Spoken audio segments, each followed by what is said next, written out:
So student, आज हम 12वीं के केमिस्ट्री के चैप्टर फर्स्ट ठोस अवस्था के बारे में चर्चा करेंगे। ठीक है, चलो चालू करते हैं। हमारा जो केमिस्ट्री का फर्स्ट लेक्चर होना है वो होना है आपके सॉलिड स्टेट पर। सॉलिड स्टेट कहने का मतलब होता है ठोस अवस्था। द्रव्य जो स्थान घेरता है, जो जिसका वजन होता है, जिसका वेट होता है, उसके तीन टाइप्स होते हैं, ठोस, द्रव और गैस। द्रव और गैस के बारे में आपने अच्छा 11वीं में अच्छे से पढ़ा होगा, उसको डील किया होगा। ये पूरा चैप्टर आपके बेसिक्स पे होगा। सॉलिड, ठोस कैसा दिखता है, किस किस प्रकार का होता है, क्या क्वालिटीज़ होती हैं, ये सारी चीज़ों के बारे में हम इसमें पढ़ेंगे। ठीक है, तो आगे बढ़ते हैं सॉलिड स्टेट में। तो सबसे पहले ये जानते हैं कि ठोस के गुण क्या क्या होते हैं। तो हम हिंदी में सीधे सीधे आ जाते हैं ठोसों के गुण पे। तो पब्लिक में डालते हैं कि काफ़ी सारा है। सबसे पहला हमारा टॉपिक होगा कि ठोसों में कौन कौन से गुण होते हैं।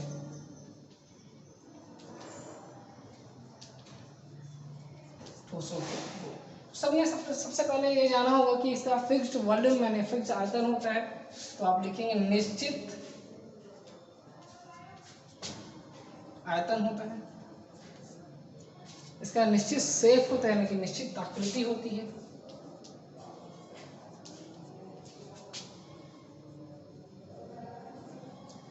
ठीक है, थर्ड कहने का मतलब होता है इसके जो मॉलिक्यूल्स होते हैं, एटम्स, मॉलिक्यूल्स, आयन से सारे क्लोजली पैक्ड रहते हैं, एक दूसरे से एकदम बंधे हुए होते हैं।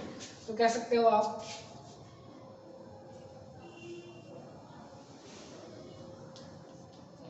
मॉलिक्यूल्स, एटम्स और आयंस आर क्लोजली पैक्ड,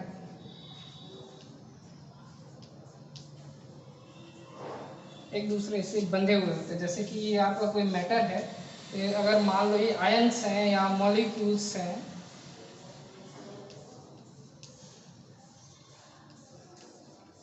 ठीक है, तो ये जनरली हो सकते हैं आपके मॉलिक्यूल्स, या हो सकते हैं आयंस, या हो सकते हैं आपके एटम्स, कुछ भी हो सकते हैं। ये एक दूसरे से बहुत ही high level of attraction bond से जुड़े हुए होते हैं, एक दूसरे से क्लोजली पैक्ड, इनके बीच कोई जगह नहीं होती दबने की, यहाँ कंप्रेस नहीं कर पाते हैं। ठीक है, तो molecules, atoms, ions are closely packed, एक दूसरे से एकदम कंप्लीटली बंधे हुए थे, जुड़े होते हैं। चौथा ले लेते हैं हाई लेवल ऑफ अट्रैक्शन। ठीक है, तो यहाँ पे लिखेंगे कि अधिक अंतराणविक बल, अंतराणविक आकर्षण बल। अब देखिए, कोई दो चीजें, मॉलिक्यूल, आयन, आपके जो एटम है, ये सब एक दूसरे से क्यों जुड़े रहते हैं, रीजंस होते हैं जुड़ने के। तो इनके बीच में एक अधिक अंतर आणविक आकर्षण बल कार्य करता है, जो एक दूसरे से इसको क्या करे रखता है, जोड़े रखते हैं। और क्वालिटीज में जाते हैं, तब फिर ले लेते हैं कि आप इसको दबा नहीं सकते हैं, नॉट कंप्रेसिबल। ठीक है ना, दबा नहीं सकते हैं। और जैसे कि इसमें बहने का गुण नहीं होता, नॉट फ्लूइडेबल। हरी भाषा में इतनी सारी चीज़ें हैं जो ठोस को ठोस बनाने में मदद करती हैं। आप जब भी ठोस को बीच से काटेंगे तो ये दो अलग अलग सतहों में डिवाइड होता है। ठीक है ना, दोनों सतह खुरदुरी नहीं होती, चिकनी होती है। तो हमने जाना कि ठोसों के कुछ निश्चित गुण होता है। जैसे पहला होता है निश्चित आयतन, दूसरा होता है निश्चित आकृति, तीसरा इनके जो अवयवी कण है, मॉलिक्यूल, एटम, आयन, ये सब एक दूसरे से बंधे हुए होते हैं। चौथा लिखा हमने कि इनके बीच जो कार्य करता है आकर्षण, उसको बोलते हैं अंतराणविक आकर्षण बल। इनके बीच में अधिक आकर्षण बल होता है, जो कि अंतराणविक कहने का मतलब अणुओं के बीच लगने वाला आणविक बल।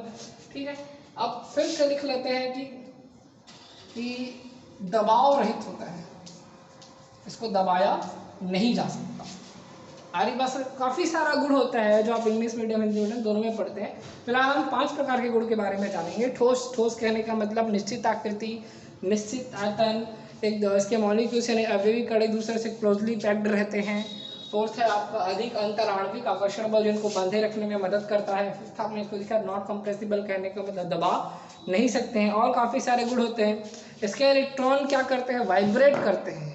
एटम्स होते हैं अपनी जगह पे हिलते डुलते रहते हैं, लेकिन एक स्थान से दूसरे स्थान तक जाते नहीं हैं, वह अपनी जगह पे ही वाइब्रेट करते हैं। मतलब सपोज कह सकते हो कि आप हिल तो सकते हैं पर जा नहीं सकते हैं, तो फ्लूइडेबल तो होंगे नहीं।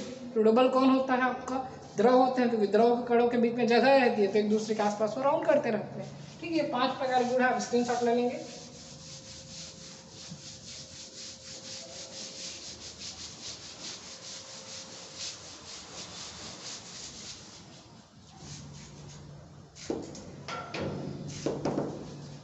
ठीक है, अब आते हैं कि ठोसों का वर्गीकरण किस प्रकार से किया गया है। मूलतः ठोस अब अलग अलग प्रकार से किया जाता है ठोसों का वर्गीकरण। हम पहला ठोस का वर्गीकरण करेंगे, ठोसों का वर्गीकरण किस आधार पर करेंगे, तो अवयवी कणों की व्यवस्था के आधार पर।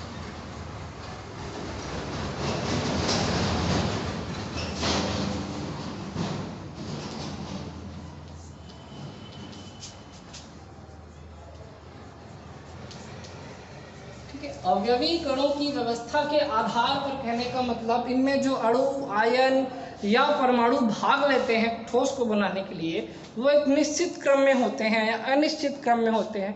तो हम इस व्यवस्था के आधार पर उनका वर्गीकरण करेंगे। तो हम जानेंगे कि ये 2 प्रकार के होते हैं। पहला होता है आपका क्रिस्टलीय ठोस,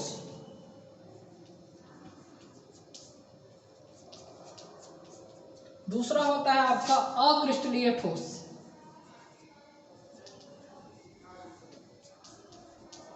आ गई बात समझ में? हमने जाना कि जब हम ठोसों का वर्गीकरण उनके अवयवी कणों की व्यवस्था यानी कि अवयवी कणों के अरेंजमेंट के आधार पे करते हैं, तो हम जानते हैं, हम पाते हैं कि इसको 2 भागों में विभाजित किया गया है। पहला होता है क्रिस्टलाइन सॉलिड, दूसरा होता है एमॉर्फस सॉलिड। कहने का मतलब क्रिस्टलीय ठोस और अक्रिस्टलीय ठोस। अब मैं इसका डेफिनेशन ना बता के आपको इनके बीच में डिफरेंस समझाऊंगा, जिससे आप लोग क्या कर पाएंगे, इसके डेफिनेशन भी बना पाएंगे। और जब आपका क्या होता है, इससे 4 नंबर का एक क्वेश्चन आना है आपका, तो अंतर की ज़्यादा संभावना रहती है।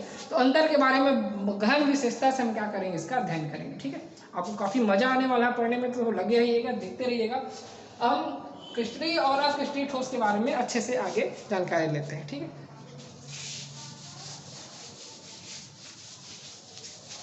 चलिए ध्यान देंगे।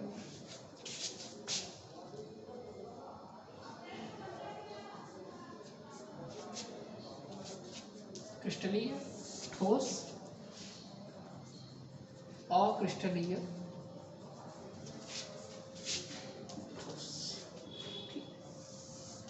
अब क्रिस्टलीय ठोस और अक्रिस्टलीय ठोस में क्या अंतर है? दोनों तो ठोस ही हैं। तो देखिए अंतर क्या होता है। तो सबसे पहले हम जानेंगे कि क्रिस्टलीय ठोस में कैसा अंतर होता है।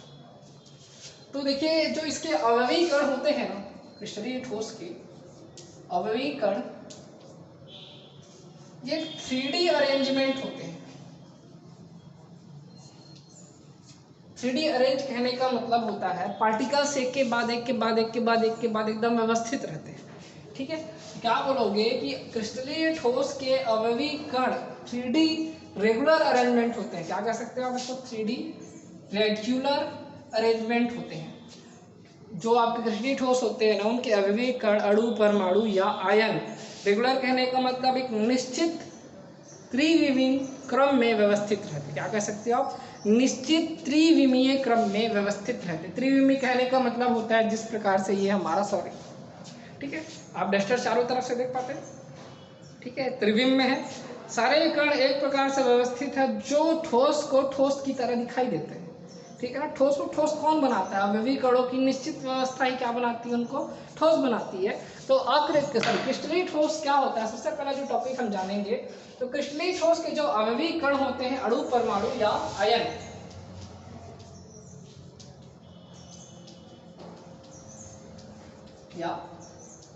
आयन, ये एक निश्चित त्रिविमीय क्रम में व्यवस्थित रहते हैं और ये नहीं रहते हैं। आ गई बात समझ में? ये निश्चित क्रम में व्यवस्थित नहीं होते। अवयवी कण, अणु, परमाणु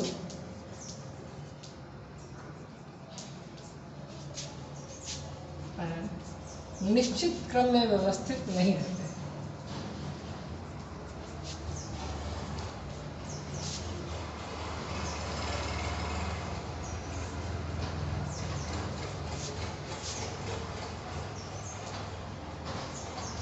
आ गई बात समझ में? अवयवी कण एक निश्चित त्रिविमीय क्रम में व्यवस्थित होते हैं, जबकि अक्रिस्टलीय ठोस के अवयविक कण एक निश्चित क्रम में व्यवस्थित नहीं होते हैं। आपने पहला डेफिनेशन समझ लिया। क्रिस्टलीय ठोस के अवयविक कण आपके रेगुलर कहने का मतलब निश्चित त्रिविमीय व्यवस्था में होते हैं, जबकि वे नहीं होते हैं। सेकेंड, हम अवयविक कण में जानेंगे कि ये रेंज ऑर्डर इनका लंबा होता है, लंबी श्रृंखला होती है। लंबी श्रृंखला कहने का मतलब होता है जैसे कि अरेंजमेंट करते हैं हम, 1 2 3 4, ये 4 कण हो गए आपके, ठीक है।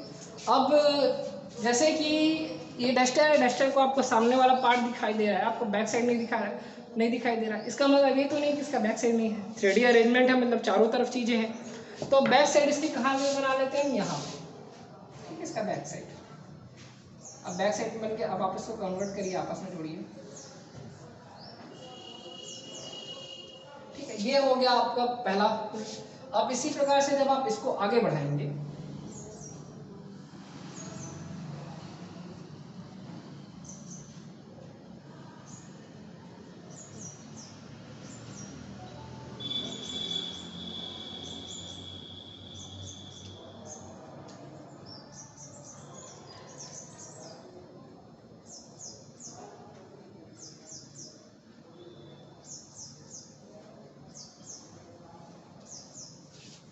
तो एक के बाद एक दूसरा यूनिट आ गया, इसके बाद तीसरा यूनिट आ जाएगा, इसके बाद चौथा यूनिट आ जाएगा, इसके बाद पांचवा यूनिट आ जाएगा। अब लगातार इसके बाद यूनिट क्या होते रहेंगे, जुड़ते रहेंगे। तो एक लंबी श्रृंखला बनेगी, जबकि लंबी श्रृंखला नहीं होती, ये छोटी श्रृंखला बनाते हैं।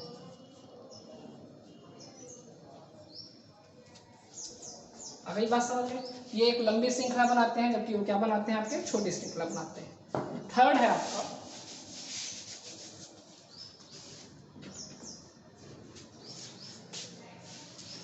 जब आप क्रिस्टलीय ठोस को बीच से किसी शार्प नाइफ यानी धारदार चाकू से काटते हैं, तो आपको 2 सतहें प्राप्त होंगी, और दोनों सतहें स्मूथ और चिकनी होंगी। आगे बात समझ में,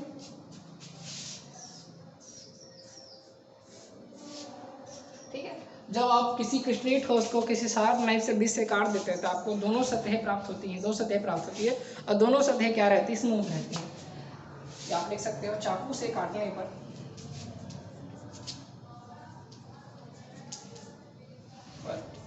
प्राप्त सतह चिकनी होती है,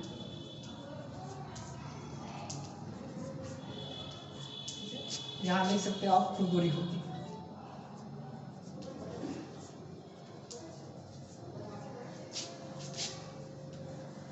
अगली बात समझ में, थर्ड था चाकू से काटने पर जो सतहें प्राप्त होती हैं वो चिकनी होती हैं, जबकि इसमें कैसी होती हैं, खुरदुरी होती है। तो 3 टॉपिक हमने पढ़ा, 3 चीजें। पहला था क्रिस्टलीय ठोस में कि इसके अवयविक कण अणु परमाणु आयन एक निश्चित त्रिविमीय व्यवस्था में होते हैं, जबकि ये नहीं होते हैं। इसमें हमने पढ़ा कि लंबी श्रृंखला बनाते हैं, छोटी श्रृंखला होती है। इसको चाकू से काटने पर आपको 2 चिकनी सतहें प्राप्त होती है, इसमें खुरदुरी सतहें प्राप्त होती हैं। हम 5th में पहुंचते हैं।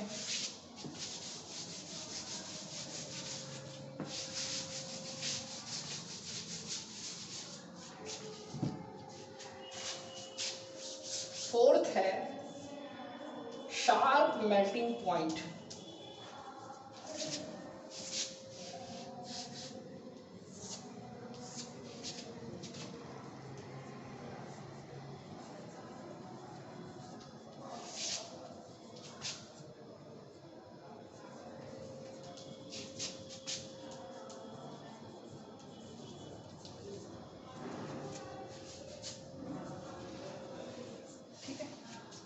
फोर्थ पॉइंट है शार्प मेल्टिंग पॉइंट। क्रिस्टलीय ठोस होता है range order which they melt.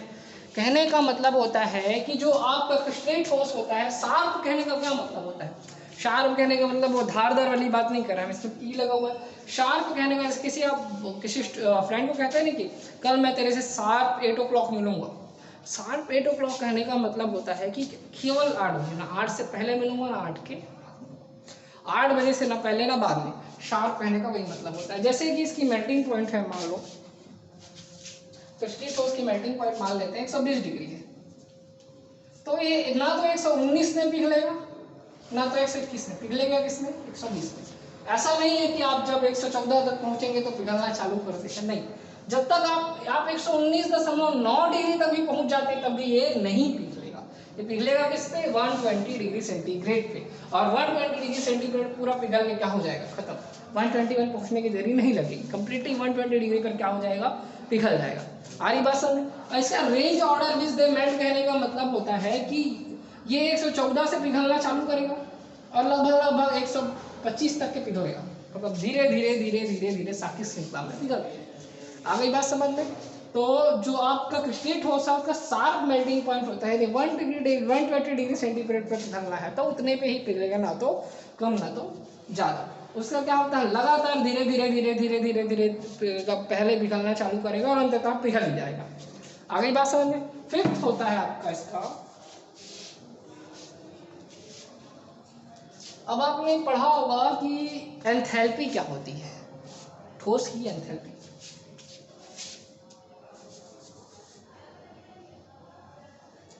विशिष्ट ठोस क्या कह सकते हैं आप? ठोस की विशिष्ट एंथैल्पी।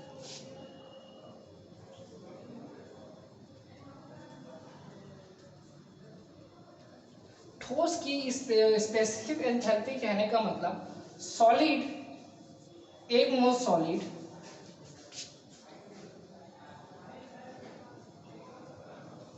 एक मोल लिक्विड में चेंज होने के लिए जितनी एनर्जी लेता है, आगे बात समझ में? एक मोल सॉलिड एक मोल लिक्विड में चेंज होने के लिए जितनी एनर्जी लेगा वही कहलाती है आपकी विशिष्ट एंथैल्पी, ठोस की विशिष्ट एंथैल्पी। ठीक है, सॉलिड की स्पेसिफिक एंथैल्पी कहलाती है जब सॉलिड क्या होता है, एक मोल सॉलिड एक मोल लिक्विड में चेंज हो जाता है तो उसकी विशिष्ट एंथैल्पी कहलाती है। इसमें दिखाई देता है परंतु इसमें दिखाई नहीं देता है। ये डिफरेंसेस हैं आपके क्रिस्टलीय ठोस और इसमें।